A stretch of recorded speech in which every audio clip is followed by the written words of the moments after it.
Je m'inquiète aujourd'hui pour l'image de la France, enfin je veux dire l'image de la France à l'international, la marque France. Alors je vous vois venir, je ne parle pas ici des grèves, du bordel ambiant et de la France paralysée, non, ça c'est bien. Ça c'est l'image de la France, on est fidèle à notre patrimoine, faire disparaître les grèves, ce serait comme faire disparaître le camembert, le pinard et Marion Cotillard. Non, je veux parler de nos grands symboles qui s'effondrent en ce moment. Le Charles de Gaulle est en panne, et puis pas n'importe quelle panne. Le Charles de Gaulle a un défaut d'isolement électrique sur une armoire de contrôle d'une soupape de sécurité du circuit de propulsion arrière. C'est à peu près ce qu'a Liliane Bettencourt. En moins bien.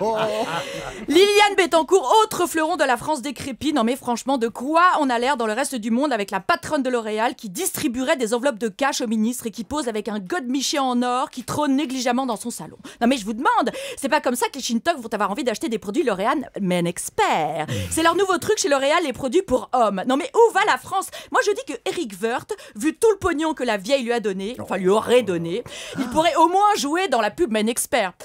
Vous imaginez le ministre du Travail tout nu dans sa salle de bain avec sa robinetterie dorée, enfin la salle de bain, hein, pas le ministre.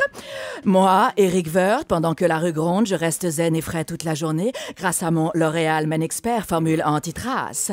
Grâce à ses agents protecteurs, il fait parler les journalistes des retraites et leur fait totalement oublier mes soucis avec la justice. Efficacité garantie également sur les juges, enfin jusqu'au vote du Sénat. Et si seulement ça s'arrêtait là, eh bien non, Jean-Paul Guerlain vient de piétiner l'image de la France. Rendez-vous compte, J.P. Guerlain, le nez historique de la marque française, a dérapé sur France 2 en disant, et je le cite en substance, que les nègres sont des fainéants. Ah non mais c'est bien ça comme image de la France, mais ça c'est la France de 42. Ceci dit, j'ai appris que Brice Hortefeux visait la mairie de Vichy, donc... Alors, pour en revenir aux retraites et au vieux nez de Guerlain qui a 73 ans, il ferait mieux de prendre la sienne de retraite médiatique, parce que moi, je vois mon grand-père à 73 ans. Ça, pour bien sentir, il sent, hein, mais c'est pas du Chalimard, vous pouvez me croire. Oh.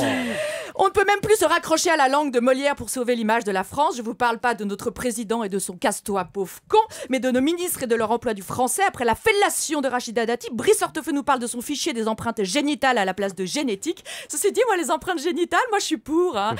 Ça mettrait de l'ambiance dans les commissariats. Alors, monsieur, on va prendre votre empreinte génitale. Alors, vous vous trempez l'engin dans l'angle sur le comptoir, merci. Et pour vous, madame, vous vous déshabillez, vous vous asseyez sur la photocopie. Couleur, madame la photocopieuse, couleur, on est dans la police. Et enfin, dernier fleuron écorné de la France, notre éducation que le monde entier nous envie, enfin nous enviait, parce que nos mômes maintenant ils vont plus à l'école, ils sont toute la journée dans la rue à brûler des bagnoles, et quand ils décident d'aller au collège, t'as des flics qui vérifient leurs papiers à l'entrée. Bon ça c'est sûr, on va pas demander aux policiers de vérifier leurs devoirs.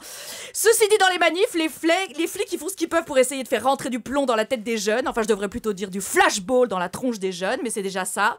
Et enfin, après Gasquet et la cocaïne, Ribéry et Zaya, les Bleus et la Coupe du Monde, Bousquet, un de nos rares sportifs français à avoir ramené une médaille, doit la rendre pour cause de crème anti-hémorroïde. Shame, shame, shame.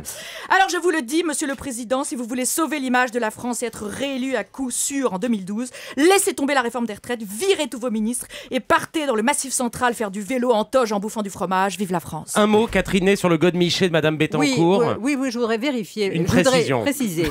Mais le godemiché... Le godemiché en or n'était pas un cadeau de Bagné, mais c'est une œuvre d'art. C'est une sculpture faite par le frère d'André Bettencourt, qui est peintre et sculpteur, qui ne faisait que des verges, alors que César ne faisait que des pouces. Mais enfin, c'est toujours... Je vais absolument le rencontrer.